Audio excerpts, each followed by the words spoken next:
It's me. Who else would it be, right? Anyway, kind of a response video to both the Modern Mystic on the economy stuff and that stupid How the World Works guy. I suffered through his, whatever, 25-minute recording of part of his blog TV. It's just so obnoxious. So, anyway, yeah, so Nick was talking a lot about the economy, and I made a point on another video about how it was a little too much on this mortgage stuff, and the problem really isn't the mortgage stuff, and then he sort of made videos that were sort of making that point, so good for Nick.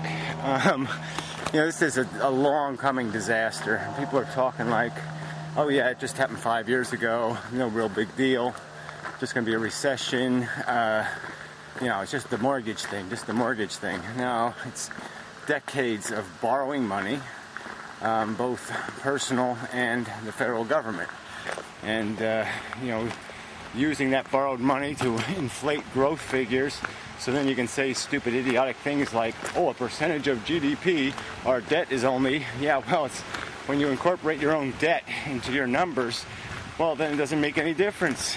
You've abolished the relevance of the debt because you're counting it. You're counting the artificial growth you've gained from it, because the downside is if you ever pay that debt off, you have to have huge negative growth, because you have to suck up a bunch of money that the federal government has to burn.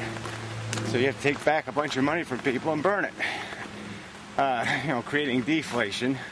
And that's where this whole thing gets really complex. It's because there's these two forces out there, forces that are driving the value of the dollar down and up, both inflating and deflating forces. And the question is when does which one kick in what? And so I guess the consensus view sort of would be that you'll have deflation first, so your cash will become more valuable, and then later, in your assets, and then later, when everything really goes to hell, then there'll be huge inflation that will basically reboot the dollar, abolish, debt will become irrelevant at some point because there'll be no way to pay it. And so it'll have to be just wiped away. And everything will be so dysfunctional that there won't be able to be any arguments about too big to fail or any other nonsense, because everything will be failing. Really we should be able to avoid all this crap, but it's because they won't acknowledge what the problem is, which is what the problem I've argued from the very start, is that we have too much wealth held by too few people, and it's unsustainable. You can't live that way, because the people don't realize they're serfs, they don't realize they're slaves, so they're not going to work like slaves. And so there's just no making that happen. But that's the economy we've built, and it's just not going to work. The whole idea, I've said before, of money making money is very dangerous. And when you start making a pile of cash and start declaring it a more productive worker than a working person, that's really, really dumb. There's no other word for it. It's stupid. It's idiotic. And so anyway, these far-right crazy asses, that How the World Works guy is even advocating for private roads. He's really out of his fucking mind. He uses words like rights and freedom. And so I guess, and the question, I've posed it to him before and he doesn't respond to it, but so what is there, a right to birthright? Is that the argument you're going to make? That somewhere in this universe, the universal truth is that human organisms had a right to a birthright? I think that's pretty obviously bogus bullshit. It's only a bunch of selfish, greedy pricks who think they have such a right. A normal, rational, sensible, logical thinking machine, human, is not going to think that somebody's entitled based on where they're born that ideally, and we should try to make it in practice wherever we can, yeah, a human is a human no matter who they're born to or where they're born. That they should have certain minimal entitlements to be educated, to be given opportunity to become functional and productive. And it's just stupid, equal opportunity. And it's just stupid to have a system that's unequal and unfair. And we have such a system. So until you fix that, anybody talking about rights is just full of shit and freedom when they're really advocating birthright, an entitlement to privilege, an entitlement to ownership that is not earned. Fuck you. I mean, that's just nonsense.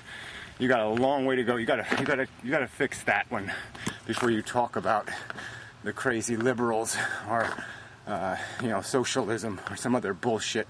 Okay, sorry, interruption. All right.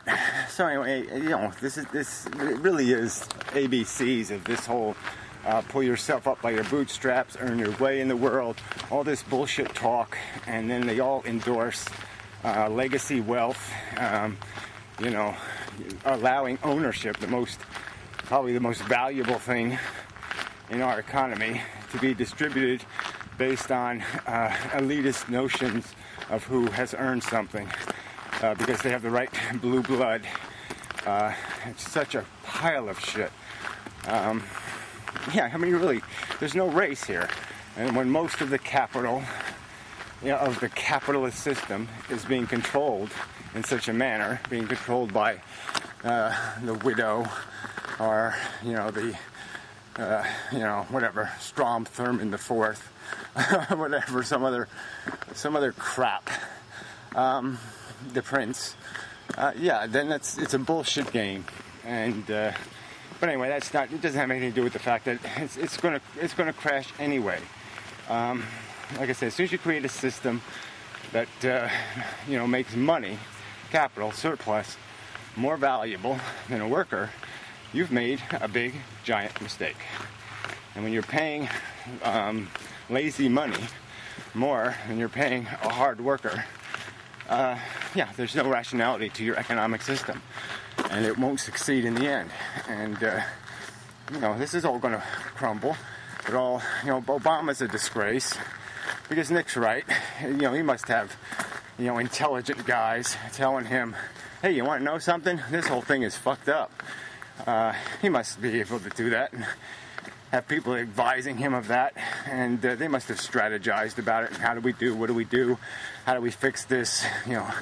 How do we redistribute the wealth? They must have those conversations, and apparently, I guess they couldn't come up with anything, because the plan they've chosen is just going to make the rich richer, and it's not going to work unless he thinks somehow that Americans will fall into line and become little Chinamen and be willing to work 18 hours a day for a hamburger.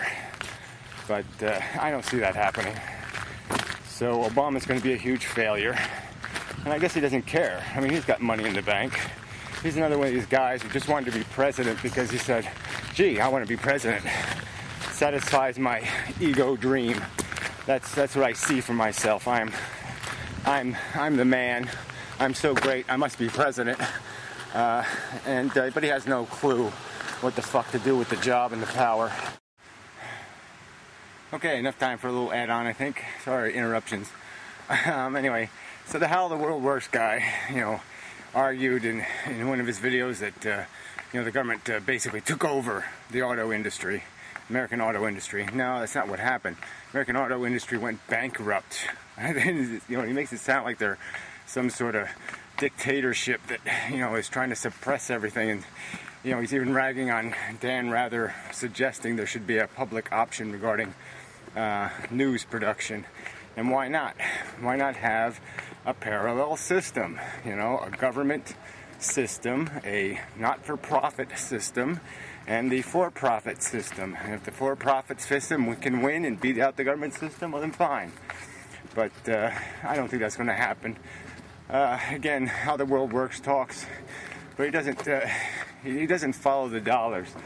You know, for every lazy or unproductive government employee, how many of those does it take to make up for one gluttonous shareholder that has to be fed?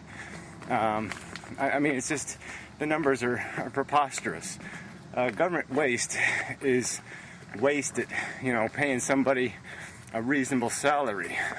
Certainly the unions have destroyed the productivity of government workers, so I would certainly change that. And their wage scale is a little too high, and they are too unproductive.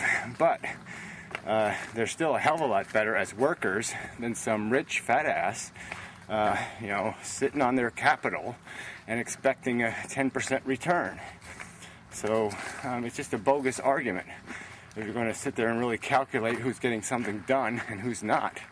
The people not getting anything done are the people who own the stock market.